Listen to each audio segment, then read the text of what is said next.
अमेरिकी federal reserve या मरकजी बैंक ने मुल्क में पॉलिसी रेट या शरह सूद में 50 बेसिस पॉइंट्स की कमी की है, जिसके बाद अमेरिका में शरह सूद कम होकर 4.25 से 5% के दरमियान हो गई है। इससे पाकिस्तान और दुनिया के बाकी ऐसे ममालिक जो अमेरिकी मालियाती इदारों से कर्ज लेते हैं, उनके लिए भी शरह सूद कम हो सकती है।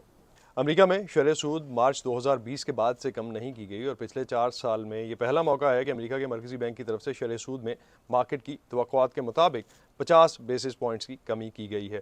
अमेरिका में इस हफ्ते अफरात ज़र या महंगाई के नंबर्स तकरीबन कोविड की आलमी वबा से पहले की सतह के करीब हैं।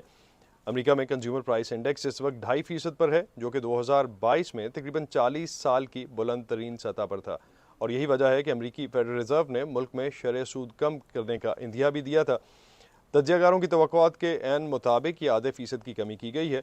अमेरिकी फेडरल रिजर्व ने अपने ऐलान में कहा है कि उन्हें इस बात पर एतमाद है कि अफरात ज़र की शरह कम होकर 2% तक पहुँच जाएगी और उसे ये भी देखना है कि अफरात ज़र में कमी के साथ साथ रोज़गार की शरह का अहदाफ जो है वो भी तवाज़ुन में रहे।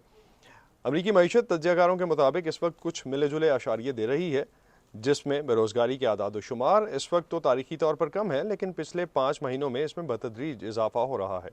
अमेरिकी स्टॉक मार्केट में इस फैसले के बाद तेजी की एक लहर रिकॉर्ड की गई है। इससे पहले दुनिया के बाकी मरकजी बैंक शरह सूद कम कर चुके हैं।